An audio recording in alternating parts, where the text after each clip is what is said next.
की न्यूज, खबरों का सारथी।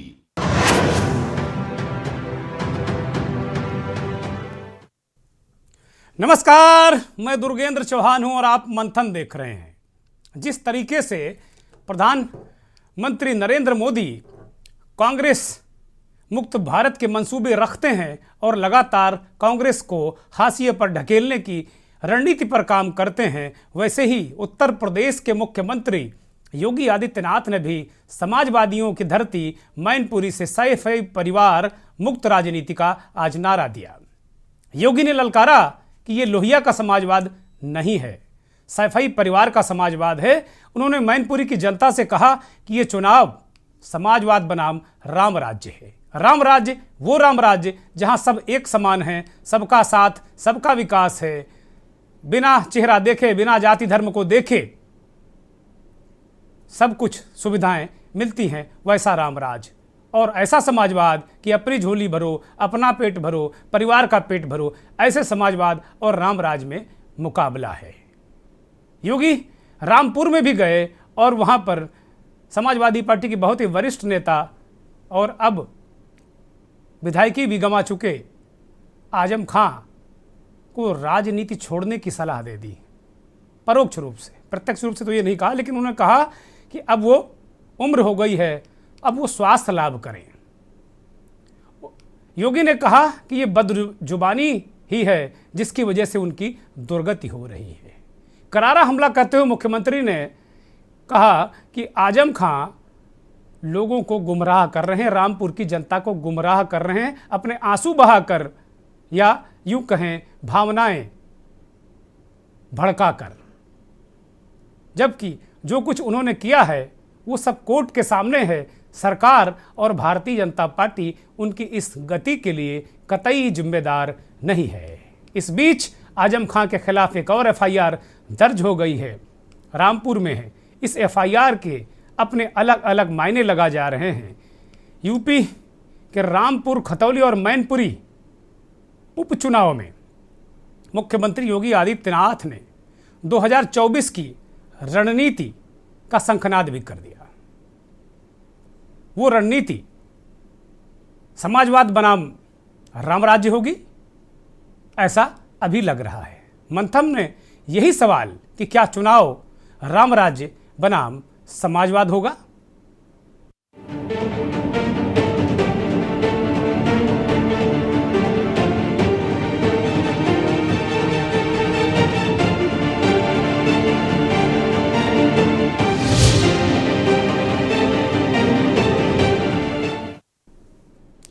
कुल मिलाकर अगर देखा जाए इन तीनों उपचुनाव, चाहे रामपुर हो, चाहे मैनपुरी हो और चाहे खतौली हो, मुजफ्फरनगर का खतौली, तीनों जगह, दो जगह तो साफ तौर पर सेंटीमेंट दिख रहे हैं। और जो मैं देख पा रहा हूं कि ये जो उपचुनाव है वो कम से कम मैनपुरी और रामपुर में तो स्ट्रैटेजी, रणनीति बनाम इमोशंस, भावनाएं हैं, संवेदनाएं हैं। समाजवादी पार्टी चाहे मैनपुरी हो या रामपुर, दोनों जगह वो इमोशंस, मैनपुरी में नेताजी के इमोशंस पर वोट मांग रही है और नेताजी के काम को भी गिना रही है। चुंगी से लेकर हॉट मिक्स प्लांट की सड़कों तक की बात आज अखिलेश यादव ने की कि सभी नेताजी की देन है। सैनिकों के जो अब पार्थिव शरीर आते हैं वो नेताजी की ही देन है, वरना केवल कपड़े टोपी ही आ जाते थे, घर वालों को अंतिम दर्शन भी नहीं मिलते थे। इस तरह की बातें कह के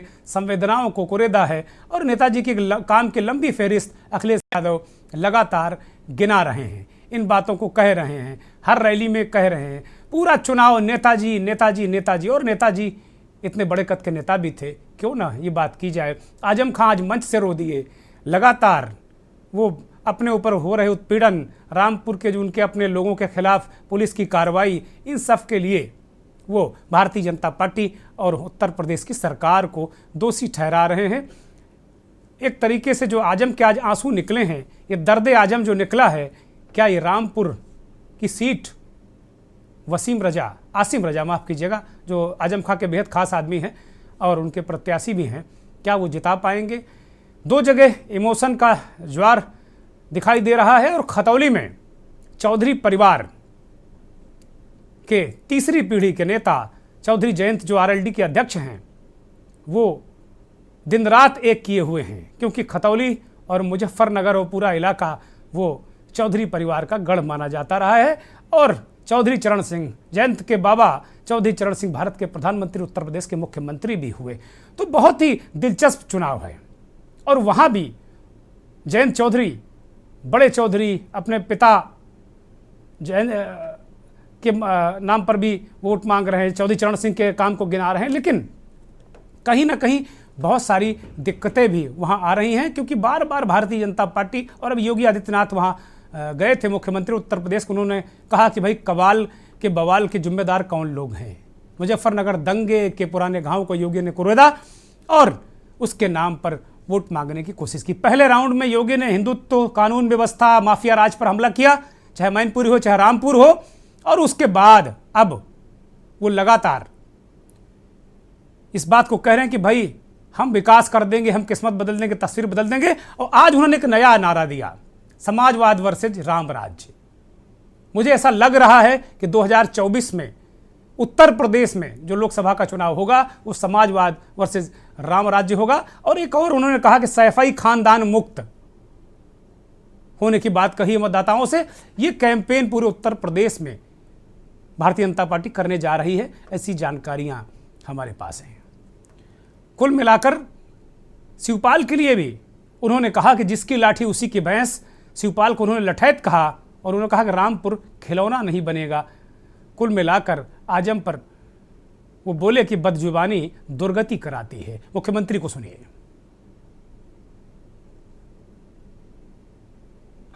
अब मैनपुरी लोकसभा को समाजवाद नहीं, राम राज्य चाहिए।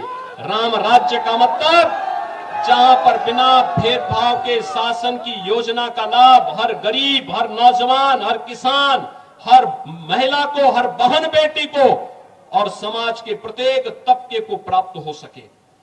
राम राज्य एक ऐसी व्यवस्था है जो बिना भेदभाव के शासन की योजनाओं को हर तबके तक पहुंचाता है।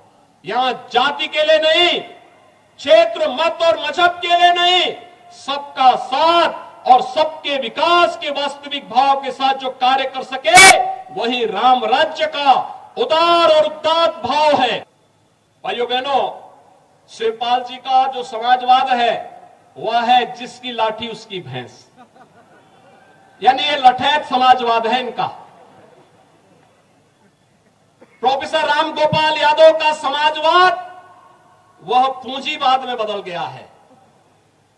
सब धरती गोपाल की, नोएडा से लेकर के फिरोजाबाद तक जो भी धरती दिखाई देती है, समाजवादी पार्टी की सरकार में उस जमीन को उन्होंने या उनके शागिर्दों ने हथियाने में कोई गुरेज नहीं की। अगर अपने कारनामों को सी ठहरा करके जनता के सामने माफी मांगते, हो सकता जनता जनार्दन उन पर रहम करती। लेकिन जनता भी जानती है ये सुधरने का नाम नहीं लेने वाले हैं, सुधरेंगे भी नहीं, क्योंकि जिनकी आदत गलत हो चुकी होती है उनको सुधरने में भी मुझे लगता है कि बहुत समय लगता है और वक्त सबको सुधार देता है। रामपुर अब उन अवसरवादी हाथों के खिलाफों का खिलौना नहीं बनेगा जो 200 वर्ष पुराने मदरसे को बंद करके अपनी जागीर बनाने का काम करते थे। समाजवादी पार्टी के एक नेता लगातार आपके बीच में आकर के कह रहे हैं कि उनके साथ अन्याय हुआ है। मुझे लगता है इससे ज्यादा गुमराह करने वाला दूसरा वक्तव्य हो ही नहीं सकता। व्यक्ति के कारनामे उसको उसके कार्यों की सजा देती है। जिसने जो किया होगा वह फल भी भोगेगा। मामले न्यायालय में है, मेरिट के आधार पर न्यायालय निर्णय ले रही है, तो उसमें सरकार और पार्टी को दोषारोपण करने का कोई मतलब नहीं होता है। और मुझे तो कहूंगा मैं उनसे कि वे अपना स्वास्थ्य का ख्याल रखें। अनावश्यक रूप से क्यों बेकार जनता के सामने आकर के जनता को क्यों अनावश्यक रूप से, अगर ये संवेदनशीलता सरकार में मंत्री रहते हुए उन्होंने दिखाई होती, यहां के ईमानदारी से विकास में रुचि ली होती, यहां के प्रतिष्ठानों पर कब्जा करवाने की बजाय यहां के प्रतिष्ठानों के संरक्षण करने का दायित्व अपने ऊपर लेकर के बिना भेदभाव के हर नागरिक के सुख दुख में सहभागी बनकर के आगे बढ़ाए होते और अपनी जवान को भी नियंत्रित किए होते, तो मुझे लगता है कि बदजवानी व्यक्ति के लिए हमेशा दुर्गति का काम करती है। योगी आदित्यनाथ ने गिन गिन कर और चुन चुन कर हमले किए। इसके इतर रामपुर में मोहम्मद आजम खां बेहद सेंटिमेंटल हैं, भावनाओं के ज्वर में बह रहे हैं। सभाओं में वो लगातार कह रहे हैं कि मेरे साथ ज्यादती हो रही है। आज तो वो रो भी पड़े। अब वो पुलिस के खुद ही जिंदाबाद के नारे लगवाने लगे हैं। ये दो तस्वीरें आपको दिखा रहे हैं। आने वाले वक्त में हर शहर में एक चोर पैदा होगा, एक डकैत पैदा होगा मेरी तरह। चोरी की दफाएं नहीं लगी हैं, डकैती की लगी हैं जिसमें उम्र कैद हो सकती है। पहले मुकदमे में सजा हुई है सबसे ज्यादा, वो मुजरिम खड़ा है, तुमसे कुछ मांगने आया है। तुमने पार्लियामेंट के इलेक्शन में मेरा मुंह काला करा दिया, मुझे जीने का नहीं छोड़ा, और अंजाम ये हुआ कि मेरी सदस्यता भी चली गई तुम्हारी वजह से, तुम्हारी कमजोरी और तुम्हारी बुज़दिली की वजह से। अब ये लाज रख लो। एक भिखारी के हाथ तुम्हारे सामने खड़े हैं जो अपने लिए नहीं तुम्हारे लिए वोट मांगने के लिए आया है, जो इतनी बीमारी के बाद भी दरवाजे दरवाजे जा रहा है।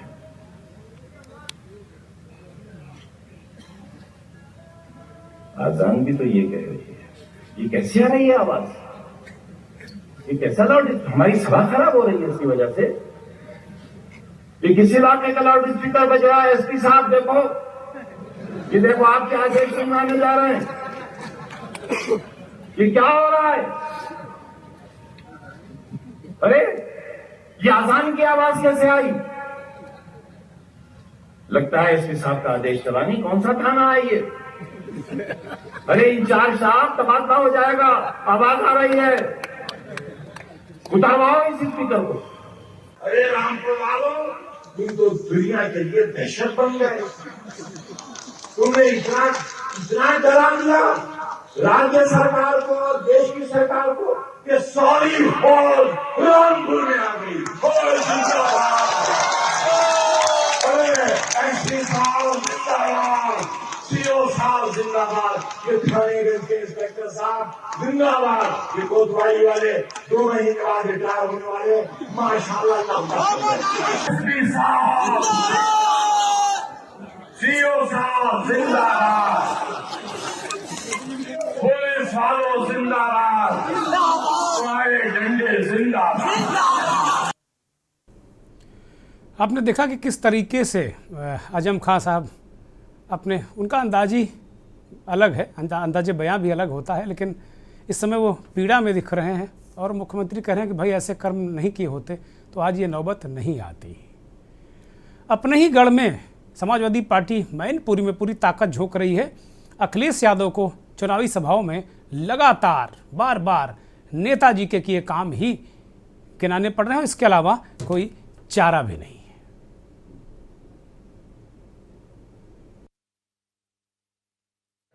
अगर कोई नेताजी से टकराता था और वो गांव पूछते थे तो वो आसपास के गांव के लोगों का भी नाम जानते थे और पूरा परिचय बता देते थे कि यहाँ ये है, यहाँ ये है।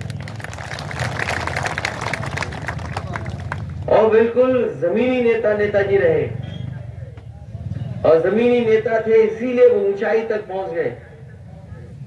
वो दुख दर्द परेशानी तकलीफ क्या है गरीब की, और जब भी उन्हें मौका मिला, जब उन्होंने काम किया तो उन्होंने फैसले भी ऐसे लिए। आज जब हम बैठे हैं और सोचते हैं, हो सकता है आज 10,000 रुपए की कोई कीमत ना हो, लेकिन उन बुजुर्गों से पूछो जब वो नेताजी की सरकार में, नेताजी पहले मुख्यमंत्री बने थे जिन्होंने किसानों का 10,000 तक का कर्जा माफ किया था। उससे पहले किसानों के कर्ज माफ नहीं होते थे। इसी तरह चुंगी को लेकर के हमारा किसान बहुत अपमानित होता था, व्यापारी अपमानित होते थे, और नेताजी ने ऐसी चुंगी खत्म की कि आज तक दोबारा चुंगी नहीं ले पाया कोई।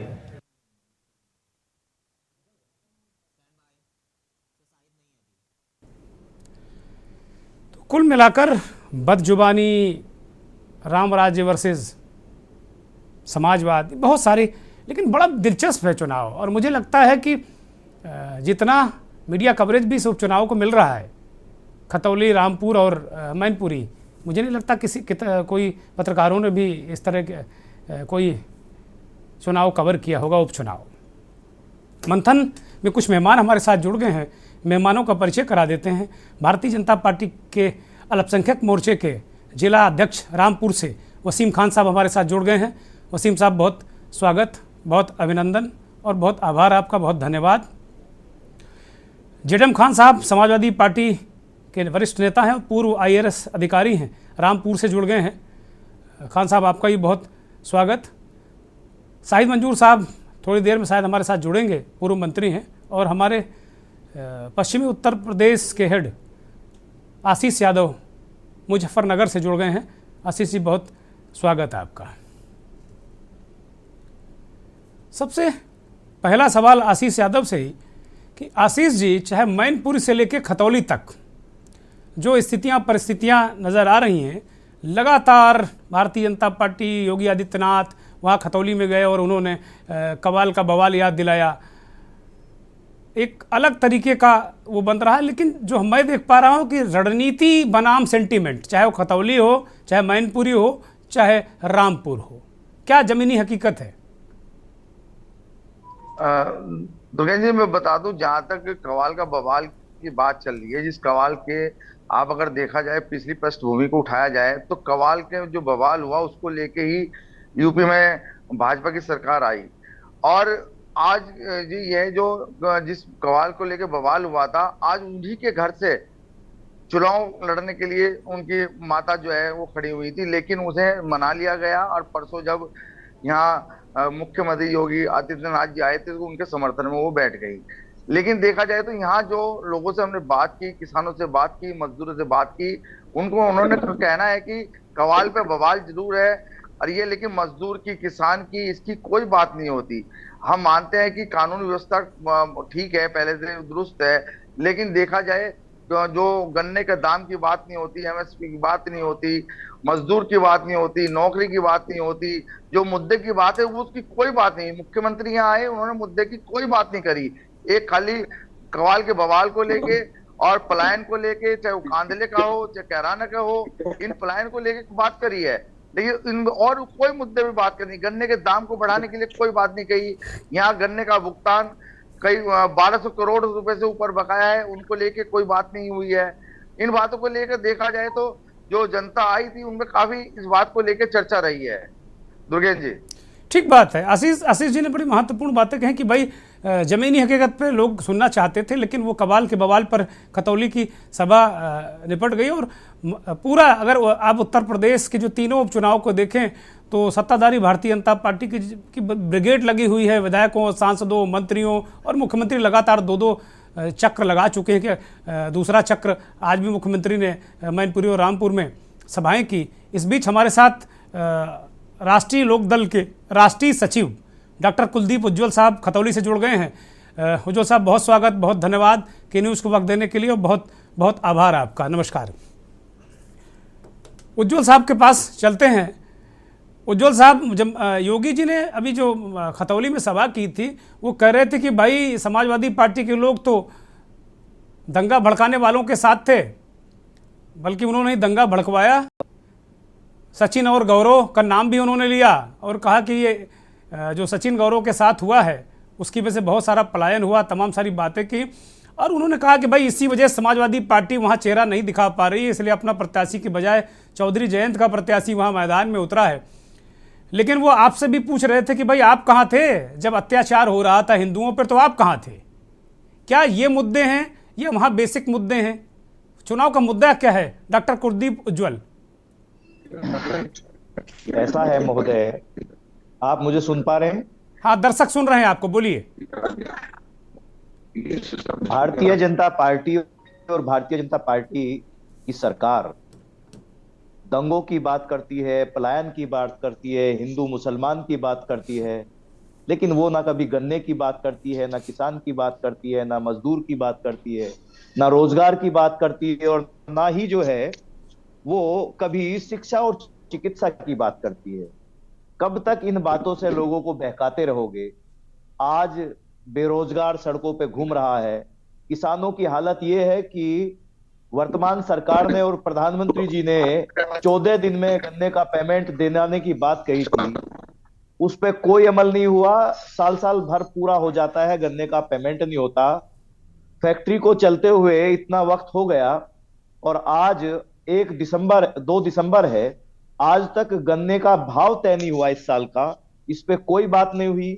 आवारा पशुओं की वजह से किसान बर्बादी के कगार पे है, पूरी फसल वो नष्ट कर दे जा रहे हैं, उस पे कोई बात नहीं हुई।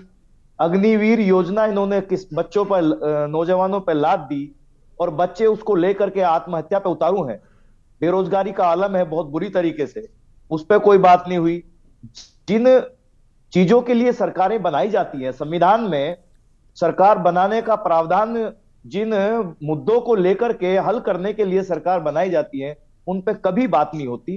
वही इनकी घिसी पिटी बातें हैं, दंगा, पलायन में नहीं, वो कह रहे हैं कि भाई कानून व्यवस्था और धार्मिक स्वतंत्रता।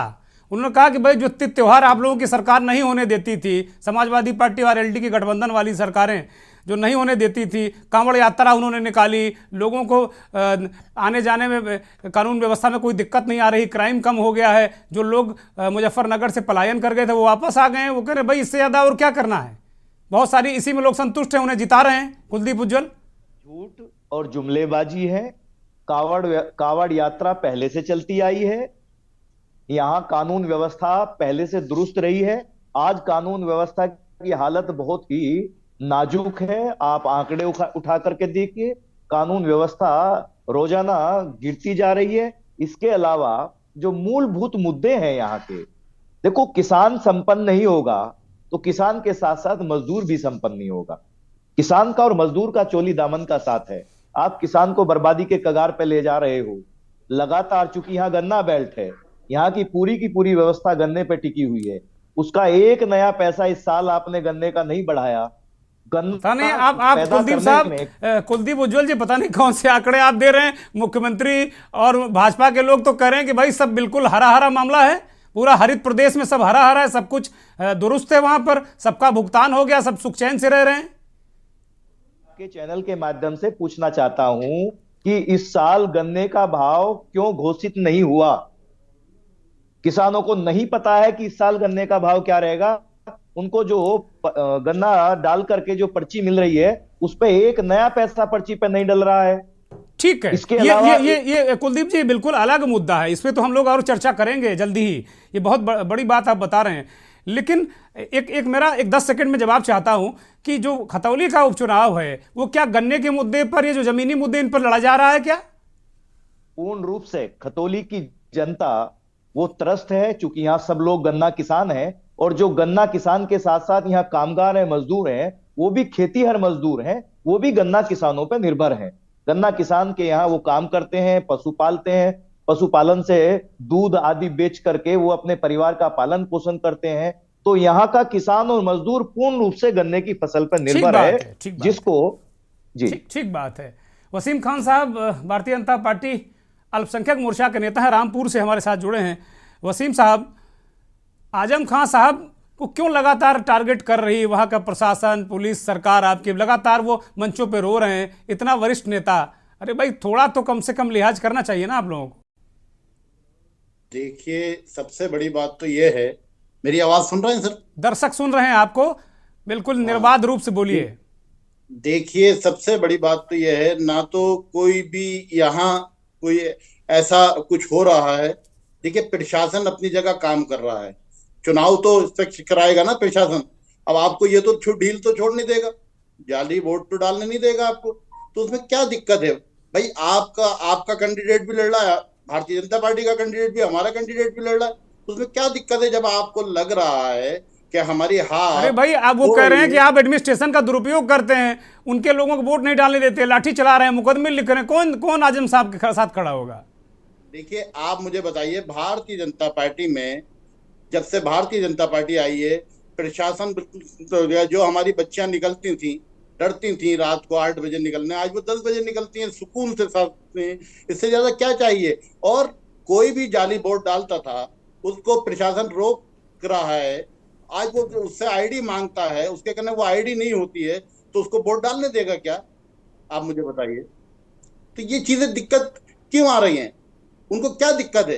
भाई, आप भी अपनी जगह चुनाव लड़ रहा हो, भारतीय जनता पार्टी का कैंडिडेट भी लड़ रहा है, क्या दिक्कत है? कभी कोई आपसे वो नहीं करता, कभी कोई आपको वोट डालने से, जो आप जाली वोट डालता था बंदा, जो समाजवादी का वोट जल्दी डलता था, उस वोट को रोक रहा है प्रशासन, तो उसमें प्रशासन को क्या दोषी मान रहे हो? वहां रामपुर में चुनावी मुद्दा क्या है? भारतीय जनता पार्टी उपचुनाव जो लड़ रही है, जैसे योगी जी ने आज कहा कि भाई बार बार चुनाव आप लोग नहीं चाहते हैं तो आकाश सक्सेना को जिता दीजिए, क्या किस मुद्दे पर आप चुनाव लड़ रहे हैं वहां पर?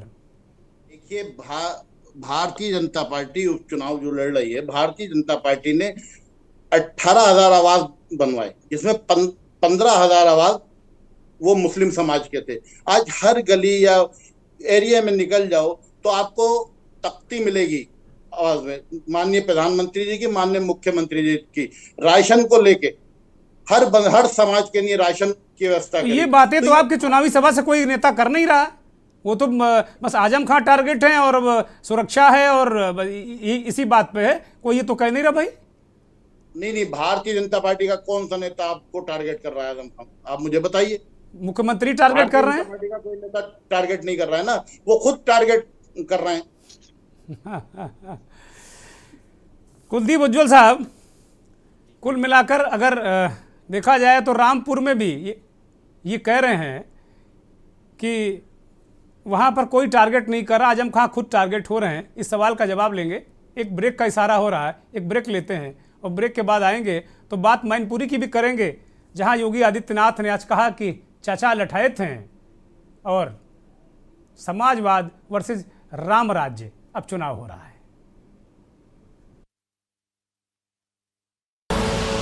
आप देख रहे हैं के न्यूज, खबरों का सारथी। देखें कौन नया खिलाड़ी आया है, समझा देते हैं, प्यार से समझाएंगे। ये तो अपनी जुबान है। जुबान एक हो तो दिल भी एक होने चाहिए। विमल, बोलो जुबान केसरी।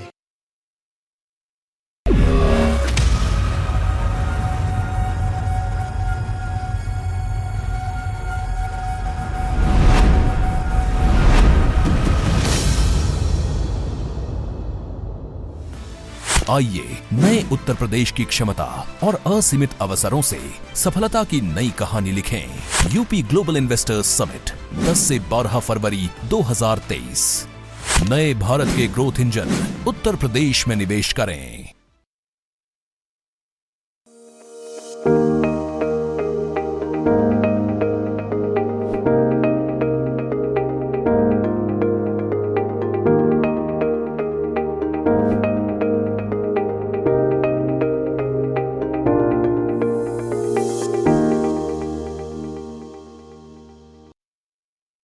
गोल्डी हिंग का तड़का लगे तो सभी दबा के खाते हैं। गोल्डी हिंग, कण कण में जान।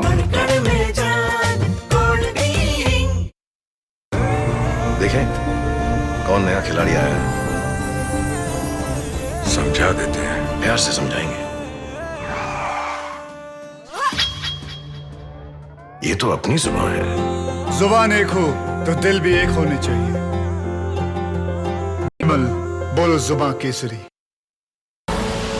आप देख रहे हैं के न्यूज, खबरों का सारथी।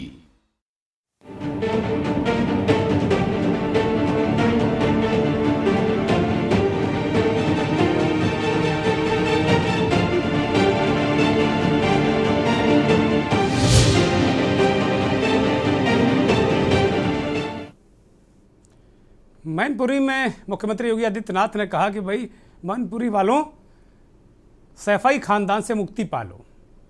ये बहुत बड़ी बात उन्होंने कही। और आज मंथन का जो मुखड़ा भी यही था कि जिस तरह प्रधानमंत्री कहते हैं कांग्रेस मुक्त भारत, उसी तरह मुझे लग रहा है कि योगी आदित्यनाथ ने भी एक नारा दे दिया है और इसीलिए उन्होंने कहा कि राम राज्य बनाम समाजवाद। समाजवाद की परिभाषा उन्होंने बताया कि भाई समाज जो अखिलेश का समाजवाद है लूट तंत्र है, माफिया तंत्र है, वो समाजवाद है, और राम राज्य सबका साथ सबका विकास जैसा भारतीय जनता पार्टी के राम राज्य की परिकल्पना है। इसी पर लगातार चर्चा हमारी चल रही, मंथन चल रहा है। आरएलडी के राष्ट्रीय सचिव कुलदीप उज्ज्वल साहब हमारे साथ लगातार जुड़े हुए हैं। ब्रेक से पहले रामपुर से जुड़े वसीम खान साहब, भारतीय जनता पार्टी के नेता, वो कह रहे थे कि भाई आजम साहब को कोई परेशान नहीं कर रहा है। अब एक सवाल कुलदीप उज्ज्वल साहब से ले लेते हैं मैनपुरी को लेकर। आज मैनपुरी में बड़ी रणनीतिक बात कही कुलदीप जी योगी आदित्यनाथ ने। एक तो उन्होंने कहा कि सैफई खानदान से मुक्ति पालो आप लोग, और दूसरी बात कही कि अब चुनाव जो भी हैं चुनाव वो राम राज्य बनाम समाजवाद हैं। समाजवाद की परिभाषा जो बताई होगी आपने सुनी है, और राम राज्य की उनकी अपनी परिभाषा है। क्या आप देख रहे हैं, क्या 2024 का ये रोड मैप बता रहे हैं कि 2024 में वो समाजवादी पार्टी के खिलाफ किन हथियारों के साथ वो मैदान में जाने वाले हैं? कुलदीप जी, ये देश का दुर्भाग्य है कि संविधान को उन लोगों ने बनाने का। जी आवाज आ रही है आपको? हाँ, दर्शक सुन रहे हैं, बोलिए। आप सुन पा रहे हैं? जी बोलिए। देश को आजाद जिन लोगों ने कराया था उन्होंने संविधान का निर्माण किया था। जिन लोगों ने संविधान का निर्माण किया उनका बहुत बड़ा महत्व था इस देश को आजाद कराने में। वो लोग बैठ करके उन्होंने संविधान का निर्माण किया, और संविधान की प्रस्तावना में समाजवाद शब्द विशेष रूप से डाला गया। उस समाजवाद को आज के वर्तमान के हुक्मरान अगर गलत बताते हैं, उस समाजवाद की निंदा करने का काम करते हैं, उस समाजवाद को एक तरीके से खारिज करते हैं, तो ये उन लोगों को गाली है जिन लोगों ने ये देश आजाद कराया था। किसी को अधिकार नहीं है। समाजवाद एक विचारधारा है, समाजवादी एक विचारधारा है। कुलदीप जी बस माफी के साथ आपको 10 सेकंड के लिए रोक रहा हूं। योगी जी कह रहे हैं भाई ये लोहिया के वाले समाजवादी नहीं है, ये अखिलेशवादी हैं, ये शिवपालवादी हैं, ये रामगोपालवादी हैं। वो कह रहे हैं कि भाई नोएडा से लेकर सैफई तक रामगोपाल को ठेका, शिवपाल लठैत जिसकी लाठी उसी की भैंस। बड़ी तगड़ी व्याख्या आज की उन्होंने। वो कुछ भी कह सकते हैं, वो कुछ भी कह सकते हैं, वो कुछ भी बोल सकते हैं, लेकिन मेरा मानना यह है कि बिना किसी सबूत के, बिना किसी आधार के कोई भी आरोप लगाना, कोई भी बात कहना, वो भी एक अपराध है। ठीक बात, वो भी अपने आप में एक अपराध बनता है। उन्होंने आरोप रामगोपाल जी पे लगाया है, शिवपाल जी को उन्होंने लठैत और इस तरह के शब्दों का इस्तेमाल किया है। शिवपाल जी कई बार उत्तर प्रदेश की सरकार में कई मंत्रालयों के मंत्री रहे हैं। वो एक सामाजिक और राजनीतिक व्यक्ति हैं। मंच के माध्यम से उनको इस तरह के शब्दों का, उनके प्रति शब्दों का इस्तेमाल करना, वो अपने आप में बहुत ही खेदजनक है, दुर्भाग्यपूर्ण है। मुख्यमंत्री कुलदीप जी, क्या आप ये मानते हैं कि मैनपुरी का चुनाव हो, चाहे खतौली का उपचुनाव हो, चाहे रामपुर का हो, समाजवादी पार्टी और उसके गठबंधन के लिए बड़ा प्रतिष्ठापूर्ण चुनाव है? संकट में गठबंधन और उसके सहयोगी हैं? संकट में भारतीय जनता पार्टी है, जो उल्टे सीधे बयान दे करके, उल्टी सीधी बात कह करके चुनाव को बिगाड़ना चाहती है। वरना तो जनता शिक्षा और चिकित्सा के नाम पर वोट देगी, बेरोजगारी के नाम पर वोट देगी, किसानों की जो दुर्दशा की गई है उसके नाम पर वोट देने का काम करेगी। जनता बहुत त्रस्त है, बहुत सारी चीजें हैं जिससे किसान परेशान है, किसान के साथ साथ कामगार परेशान है, कमेरे परेशान है, दलित परेशान है। वंचितों और पीड़ितों के लिए सरकार में कुछ नहीं है। सब लोग इंतजार में बैठे हैं 5 दिसंबर को बड़ा फैसला। इसी बीच समाजवादी पार्टी के वरिष्ठ नेता और पूर्व IRS अफसर खान साहब, जेडएम खान साहब हमारे साथ जुड़ गए हैं। खान साहब, बहुत स्वागत आपका, बहुत आभार आपका के न्यूज़ को वक्त देने के लिए। और हमारे राजनीतिक संपादक शबी हैदर भी हमें ज्वाइन कर चुके हैं। खान साहब, अभी वसीम खान साहब जो भारतीय जनता पार्टी अल्पसंख्यक मोर्चे के नेता हैं, रामपुर से जुड़े हैं, वो कह रहे हैं भाई आजम खां खुद ही टारगेट हो रहे हैं। अगर आजम खां नकली और गलत वोट डलवाएंगे, उनको कोई प्रशासन रोकेगा तो प्रशासन उत्पीड़न कहाँ कर रहा है? बहुत सारी बातें ये कह रहे हैं, हकीकत क्या है और फसाना क्या है? खान साहब, हमारे उम्र बूढ़े हो गए, हमारे बाल सफेद हो गए, इलेक्शन दिखे हैं। आपकी आवाज दर्शकों को नहीं मिल पा रही। आप अपनी लीड निकाल कर बात कर लीजिए खान साहब, आपकी आवाज कहीं ब्रेक कर रही है तो दर्शक सुन नहीं पा रहे हैं। बिल्कुल आप लीड निकाल कर ऐसे बात कर लीजिए प्लीज। हाँ बोलिए।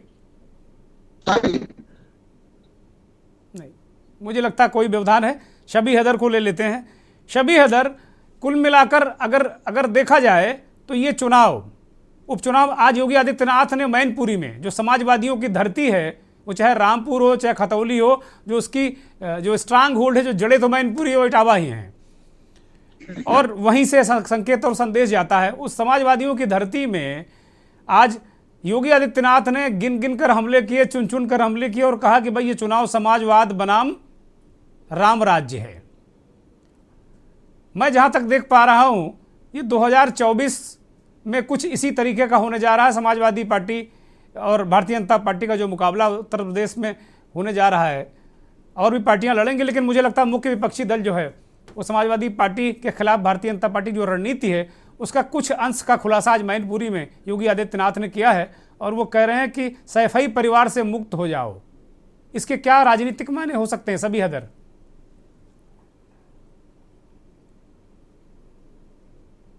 शबी सुन पा रहे हैं? शबी सुन रहे हैं आप? यही सवाल आशीष यादव की तरफ हम टॉस करते हैं। आशीष जी, यही सवाल आपसे जी। मैं बता दूं, जो ये उपचुनाव हो रहा है इसे जो है 2024 का सेमीफाइनल मान के चल रहे हैं, और दोनों ही, चाहे राष्ट्रीय लोकदल हो चाहे भाजपा हो। खासतौर से देखा जाए कि भाजपा के जितने वरिष्ठ नेता है, चाहे मुख्यमंत्री है, उप मुख्यमंत्री है, चाहे किसी भी, और बहुत से केंद्रीय मंत्री कई आ चुके हैं यहाँ इस चुनाव को। इतना जो ताबड़तोड़ जो इनके दौरे हो रहे हैं, उनको देख के लग रहा है कि चुनाव बहुत ही मायने रखता है। अब इस चुनाव में हार जीत का तो जो होगा ये 5 तारीख को जनता तय करेगी। इसमें देखने वाली बात यह है कि इसमें जो है कांग्रेस और बसपा दोनों के कैंडिडेट नहीं है, तो अब वो वोट, उसका जो वोटर है अपना, जैसे मायावती का अपना वोटर है, वो किधर को रुख करता है, इस हार जीत को जो तय करेगी। अगर देखा जाए तो ये आशीष जी एक बहुत दिलचस्प बात आपने छेड़ दी है। चाहे मैनपुरी हो, चाहे खतौली हो, चाहे रामपुर हो, ये फैक्टर तीनों जगह लागू हो रहा है। बसपा तीनों जगह नहीं है, कांग्रेस तीनों जगह नहीं है, और एक चंद्रशेखर आजाद का समाजवादी पार्टी के मंच पर आना, खतौली में प्रचार करना, रामपुर में जाना, ये भी एक अलग तरीके का समीकरण संदेश दे रहा है। ये इसे जमीन पर आप किस तरह देख रहे हैं?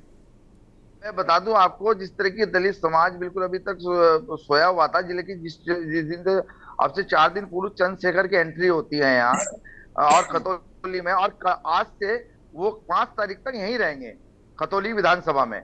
उनका कहना है कि उनका जो 3 तारीख का जन्मदिन है, उसका 5 तारीख को वोट देके उसके जन्मदिन को उनके साथ शेयर करें, और मैं 5 तारीख तक यहीं रहूंगा। इस बात को लेके दलित समाज में बहुत उत्साह है, और जो यूथ है, खासतौर से जो यूथ है, वो चंद्रशेखर के साथ जुड़ता हुआ दिखाई दे रहा है यहाँ, जिसको देखते हुए भाजपा में एक खलबली मस्ती अलग ही दिखाई दे रही है।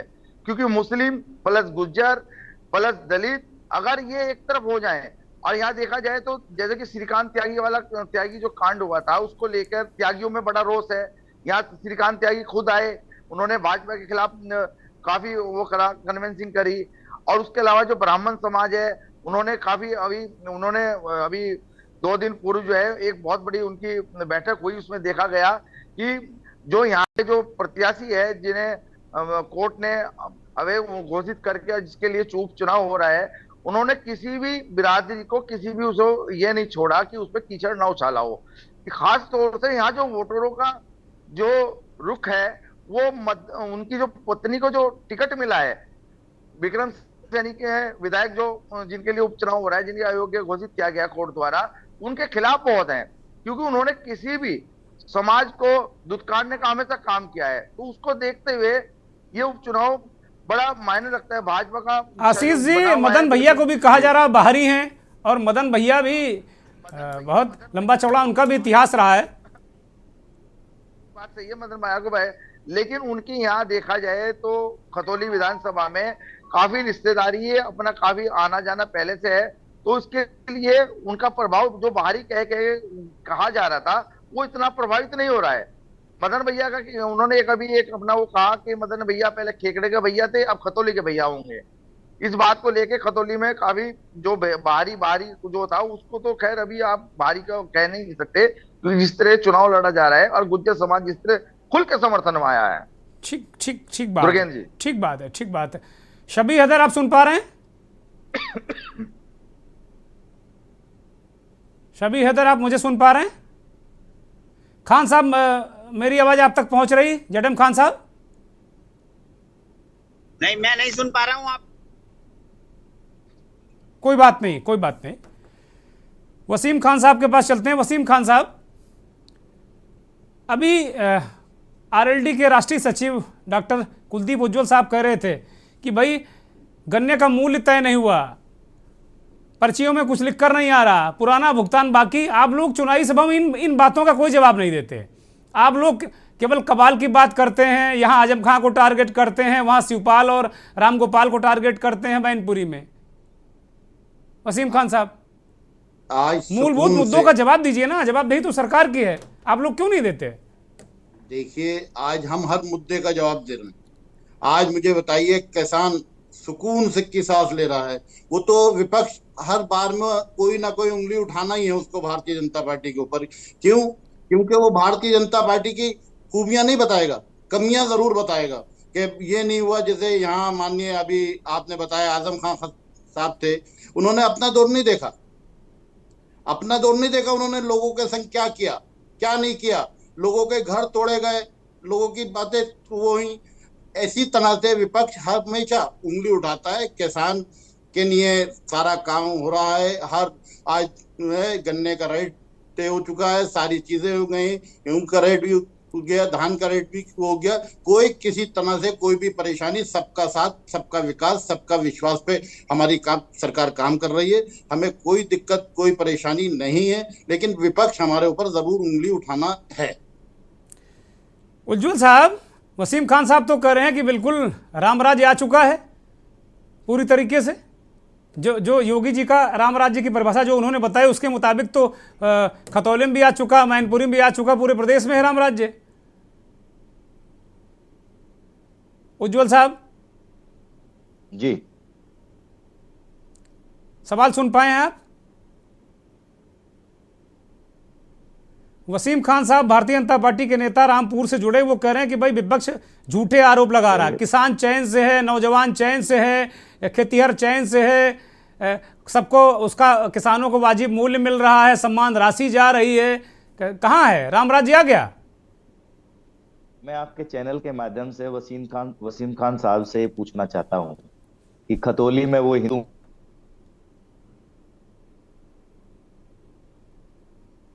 आप अनम्यूट करिए, आवाज आपकी नहीं मिल रही दर्शकों को। जी, आवाज आ रही है आपको? हाँ, अब आ रही है, बोलिए। खतौली में मुख्यमंत्री जी हिंदू मुसलमान की बात करके जाते हैं, दंगा और पलायन की बात करके जाते हैं, समाज में नफरत घोल करके जाते हैं, मुसलमानों के प्रति घृणा की सोच पैदा करके जाते हैं, ध्रुवीकरण करके हिंदू वोटों को जोड़ने की बात करके जाते हैं। वसीम खान साहब तब भी उनकी पैरवी कर रहे हैं। मुझे अफसोस आता है भाई पे कि वो किस तरह की बात कर रहे हैं। आंकड़े हैं ये तो। आज बताइए आप, वसीम खान साहब भी इसी उत्तर प्रदेश में रहते हैं, इस साल उत्तर प्रदेश सरकार ने गन्ने का भाव अब तक क्यों तय नहीं किया? एक बिंदु। और एक नया पैसा भी इस साल क्यों नहीं बढ़ाया? क्या महंगाई नहीं बढ़ी है? क्या डीजल पे दाम नहीं बढ़े हैं? क्या कृषि यंत्रों पे दाम नहीं बढ़े हैं? क्या जो फसल को पैदा करने के लिए आवश्यक वस्तुएं होती हैं, खाद होता है, पानी होता है, इन चीजों पे दाम नहीं बढ़े हैं? फिर मुझे लगता है आपकी वॉइस में कुछ प्रॉब्लम है, ठीक कीजिए कुलदीप जी। जवाब मैं आपके चैनल के माध्यम से सरकार से पूछना चाहता हूं, और जो वसीम भाई बता दें तो बहुत अच्छी बात है, इन सवालों का जवाब दे दें। ठीक बात है। मुझे सूचना दी गई है कि मेरे साथ जडन खान साहब जुड़ चुके हैं और उनका ऑडियो भी ठीक हो गया है। खान साहब, वसीम खान साहब कह रहे हैं कि आजम साहब अब क्यों रो रहे हैं? उन्होंने बहुत सारे लोगों के घर तुड़वाए, बड़ा अत्याचार किया, अब उनको उन्हीं के कर्मों का फल मिल रहा है। बात यह है जनाब कि इन जैसे लोगों ने हमेशा आजम खान के साथ ये रहे और किसी वजह से ये वहां से हट के अब भाजपा को ज्वाइन कर लिया इन्होंने। दूसरी बात यह है कि आजम खान साहब के अपोजिट अच्छा बेटे तो आजम खान तो 35 साल से रामपुर में राजनीति में है। देखिए, हाँ होंगे। अरे भाई, जुबैर खान साहब को बोलने दीजिए। वसीम साहब आपसे जवाब लेंगे, आपके पास आएंगे। मेरी भूमिका को मत निभाइए भाई, मुझे रहने दीजिए, मेरी नौकरी सलामत रहने दीजिए महाराज। ये कहना चाहता हूँ कि इस रामपुर में जितने भी यंग जनरेशन के जो लड़के हैं उन्होंने आजम खान से ही अपनी राजनीति के सबक लिए हैं और उसके बाद वो अलग अलग पार्टीज में चले गए। आज ये सही कह रहे हैं कि 20 साल से होंगे भाजपा में। जी हाँ, बोलिए कंटिन्यू। वो कह रहे हैं कि जुल्म इंतहा जुल्म अपनी सरकार में लोगों पर किया आजम खान है, ये बात कह रहे हैं वो। देखिए, अगर उन्होंने कोई जुल्म किया या कोई बात सामने आई और उसको कानूनी तौर पे उनके ऊपर आज एक्शन हुआ था, जैसे आपने देखा वो 3.5 साल जेल में रहे। मैं इन लोगों से ये पूछना चाहता हूँ कि न्यायालय द्वारा दिया गया न्याय या जो भी सजा थी उसको उन्होंने पूरी कर ली। आज ये जो इलेक्शन 5 तारीख को होने जा रहा है, इसमें ना तो आजम खान इलेक्शन लड़ रहा है क्योंकि 6 साल के लिए उनको अलग कर दिया गया, अब तो आसिम राजा इलेक्शन लड़ रहे हैं। मुझे हैरत है कि अगर हमारे कोई भी भाजपा के लीडर्स होते हैं वो आजम खान का नाम लेके जो है चर्चा करते रहते हैं। भाई, आपको तकलीफ अगर है आजम से तो अब तो आजम खान नहीं लड़ रहे हैं इलेक्शन। नहीं, प्रचार तो कर रहे हैं खान साहब, वो प्रचार तो कर रहे हैं, वो मंचों पर अपना दर्द तो बयां कर रहे हैं। दर्द आजम तो हम लोगों तक आ रहा है, दिख रहा है, छलक रहा है, उनके आंसू छलक रहे हैं। वो कह रहे हैं कि भाई जुल्म ज्यादती उनके साथ हुई है और हो रही है। देखिए, अगर प्रचार करने से भी न्यायालय उन्हें रोक देता है, इलेक्शन कमिश्नर रोक देते तो वो अपने घर लेटते। ऐसा तो कोई बैन नहीं है उन पे जी। तो फिर ये कहना कि वो प्रचार कर रहे हैं, क्यों नहीं करेंगे? वो पार्टी के लीडर हैं, समाजवादी पार्टी के एक कैंडिडेट को वो लड़ा रहे हैं। हर किसी लीडर को हक है अपने कैंडिडेट के लिए वोट मांगना और उसके लिए प्रचार करना। इसमें गुनाह क्या है? नहीं, गुनाह की बात है ही नहीं। सबसे बड़ी बात आज योगी जी उनको कह गए कि भाई वो अब आप थोड़ा स्वास्थ्य लाभ कीजिए, परोक्ष रूप से ये कह गए भाई अब राजनीति से किनारा करिए, आराम करिए, अब उम्र काफ़ी हो गई है। जिक्र भी किया उन्होंने कहा कि अगर थोड़ा सा जुबान अगर ठीक होती तो आज ये गति नहीं होती। इस तरह की बातें हो रही हैं। बहुत अच्छी बात है। देखिए, आप तो बड़े सभ्य और पढ़े लिखे इंसान हैं जी। इस समाज में एक तो डॉक्टर्स कभी रिटायर नहीं होते, एक नेता कभी रिटायर नहीं होते, एक एडवोकेट्स कभी रिटायर नहीं होते। मेरे और आप जैसे नौकरी करने वाले लोग ही तो रिटायर होते हैं जी। तो अगर कोई शख्स ये कह रहा है कि वो राजनीति से संन्यास ले ले, ये तो बड़ी अजीब बात है। क्यों ले ले? भाई, लॉजिक होना चाहिए कि इस वजह से ले ले। अच्छा खान साहब, आसिम राजा किन मुद्दों पर वहां चुनाव लड़ रहे हैं? देखिए, तमाम पीछे जितने भी विकास हुए हैं इस शहर के अंदर, जो भी चीज हुई है आजम खान के द्वारा हुई है। उनका जो कार्यकर्ता है, जो कैंडिडेट है, जो पार्टी का हमारा कैंडिडेट है, उसके पास वही मुद्दे हैं विकास के, और क्या है? और ये कह रहे हैं विकास की गंगा तो इन्होंने भाजपा ने बहा दी, वसीम साहब कह रहे हैं। किसने बहा दी? मैं आपसे पूछना चाहता हूं कि माननीय मोदी जी को आज आए हुए 8 साल हो गए, रामपुर में कोई ईंट माननीय मोदी जी के नाम से लगी हो तो ये बता दें। बताइए भाई वसीम साहब, खान साहब ने बड़ा सवाल किया, बताइए, जवाब दीजिए।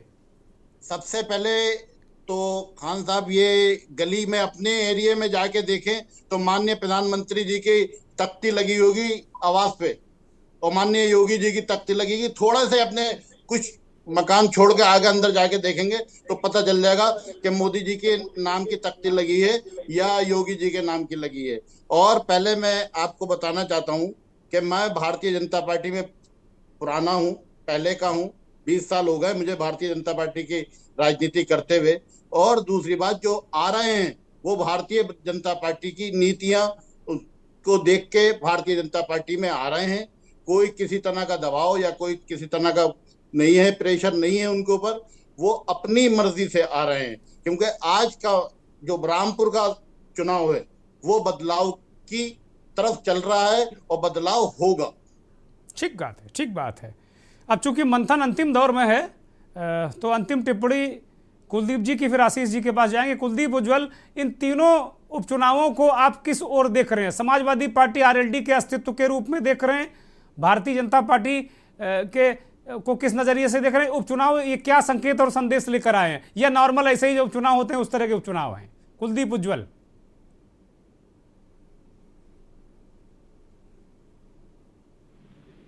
ये इसमें पीछे बात हुई कि इस रामपुर में जो दमनकारी नीति अपनाई जा रही है वो फोर्सेस जो हमने भी कभी नहीं देखी लाइफ में, सैकड़ों हजारों की तादाद में फोर्सेस आ गई। मैं ये पूछना चाहता हूँ भाजपा के नेताओं से कि ऐसा रामपुर में क्या हो गया, क्या ऐसी बात है? तो इसका मतलब ये है कि कल हमारे नेताजी आए थे, माननीय अखिलेश यादव जी, किले के मैदान में। मेरे पास कोई व्हीकल नहीं थी, मैंने एक रिक्शा पकड़ी और मैं वहां जाना चाहता था। गेट के ऊपर 2 पुलिस वालों ने मुझे रोका और मुझसे कहा, साहब आप अंदर नहीं जाएंगे। भाई मैंने कहा क्यों नहीं जाएंगे? कहा साहब बस नहीं जाएंगे। मैं आपसे ये बात कह रहा हूँ, मैं विटनेस हूँ इस बात का। उसके बाद मैंने उससे कहा, बेटे मुझे तो वही जाना है। तो खैर वो जब समझ गया तो उसने मुझे अलाउ कर दिया। लेकिन ये बिल्कुल हकीकत है, मुरादाबाद के सांसद एसटी हसन साहब आए, उनकी कार को रोका गया, आम जनता को रोका गया, और इतना बड़ा भय का वातावरण क्रिएट कर रही है ये पार्टी भाजपा कि जिससे वोटर को ये भयभीत करना चाहते हैं। ठीक बात है, ठीक बात है। वसीम साहब, ये बड़ा आरोप है भाई, ये खुद ही करें कि इनको रिक्शे से रोका गया, एसटी हसन साहब को रोका गया, मतलब आप लोग एडमिनिस्ट्रेशन का दुरुपयोग करेंगे अब। अच्छा, एक बात मैं इनसे पूछना चाहता हूं, जब इनकी सरकार थी तो गाजियाबाद में इनको क्यों रोका गया था? माननीय इनके नेताओं को वहां पे भी तो रोका गया, इनकी सरकार में रोका गया। पुरानी छोड़ो, आज की करो भाई। आज के चुनाव में जा रहे हैं, 5 साल एक के चुनाव में जा रहे हैं। पार्टी की है। ठीक है, ठीक है। अब दोनों को रोकूंगा, खान साहब और वसीम साहब, आप दोनों को रोकूंगा। कुलदीप, उज्जवल से मेरा ये अंतिम सवाल है कि तीनों उपचुनाव को आप किस तरह देखते हैं? आरएलडी और सपा के अस्तित्व के रूप में देखते हैं, अस्तित्व की लड़ाई के रूप में देखते हैं, या क्या आपका नजरिया इन चुनावों को लेकर है? तीनों चुनाव गठबंधन जीतेगा। जनता शिक्षा और चिकित्सा के नाम पर वोट करेगी, जनता किसानों और मजदूरों की बेहतरी के नाम पर वोट करेगी, बेरोजगारी का मुद्दा बना करके जनता वोट करेगी। रही बात अस्तित्व की, तो समाजवादी पार्टी और राष्ट्रीय लोकदल और पश्चिमी उत्तर प्रदेश में हमारे साथ आजाद समाज पार्टी भी गठबंधन में शामिल है। वो प्रगतिशील गठबंधन है, प्रदेश को एक दिशा देना चाहता है, और जो झूठे और जुमलेबाज लोग हैं जिन्होंने इस जनता को बहकाने का काम किया, जाति और मजहब के नाम पर बांट करके वोट हासिल करके सरकार बनाने का काम किया, उनको ये तीनों चुनाव जवाब देने का काम करेंगे। सम्मानित जनता मन बना चुकी है। खतौली में एक तरफा गठबंधन जीत रहा है, रामपुर और मैनपुरी दोनों सीटें हमारी पहले से हैं, तो तीनों सीटों पर गठबंधन जीत रहा है। ठीक बात है। आशीष यादव, फाइनल कमेंट, इन उपचुनावों से क्या संकेत और संदेश जाएगा अगर समाजवादी पार्टी तीनों जीतती है, या उसके गठबंधन को? जैसा कि कुलदीप, उज्जवल ने कहा कि आजाद समाज पार्टी, आरएलडी और समाजवादी पार्टी गठबंधन अगर ये चुनाव जीतता है तो क्या फायदा, क्या नुकसान, और अगर हार जाता है तो? हाइपरबोलिक सवाल है, लेकिन सोचना पड़ेगा, दूसरा पहलू भी सोच कर चलना पड़ेगा। आशीष जी। जी मैं बता दूं, दोनों ही पार्टी, चाहे भाजपा हो, चाहे लोकदल हो, चाहे सपा हो, ये सब इस उपचुनाव को जो है सेमीफाइनल को मान के चल रहे हैं कि 2024 का सेमीफाइनल है।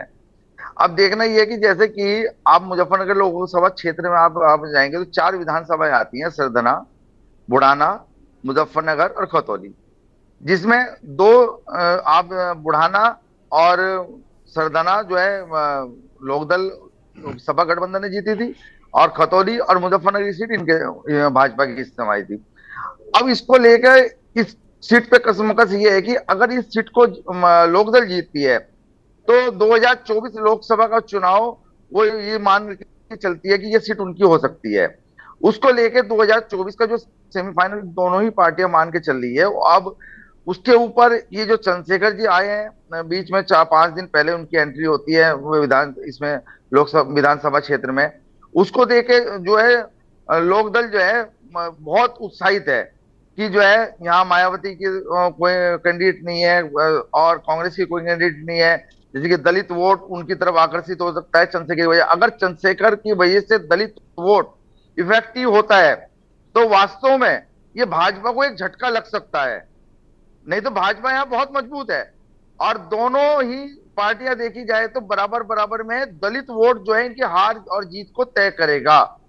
अगर दलित वोट भाजपा लेती है या लोकदल लेती है, जो भी लेगी वही जीतेगी। अब उसको कितना बंटवारा किस पे होगा ये आने वाली 5 तारीख तय करेगी, और जो 5 तारीख मतदाता जो है तय करेगी किसकी सेहरा जो है किसके सिर बंधेगा। दुर्गेन जी बहुत बहुत शुक्रिया आशीष जी, उज्जवल जी आपका शुक्रिया, वसीम साहब और जेडेम खान साहब आपका बहुत शुक्रिया। शुक्रिया उन करोड़ों दर्शकों का जो के न्यूज़ को देखते हैं, हमारे इस खास कार्यक्रम मंथन को देखते हैं। अब वक्त चलते चलते का और चलते चलते में बात भारत जोड़ो यात्रा की। भारत जोड़ो यात्रा मध्य प्रदेश में है। देश का दिल मध्य प्रदेश दिल खोलकर राहुल गांधी का स्वागत कर रहा है। जनता और फिल्मी कलाकारों के साथ ही राहुल की भारत जोड़ो यात्रा में नारी शक्ति बढ़ चढ़ कर नजर आ रही है। राजनीति में इसे आधी आबादी कहते हैं, जो सियासत की दिशा और दशा दोनों बदलने का मादा रखती है। अब वो भी इस यात्रा के साथ जुड़ती नजर आ रही हैं। मध्य प्रदेश में भारत जोड़ो यात्रा को महिला शक्ति का भी अपार साथ और समर्थन मिल रहा है। तस्वीरें देखिए और मुझे इजाज़त दीजिए। बहुत बहुत धन्यवाद। नमस्कार।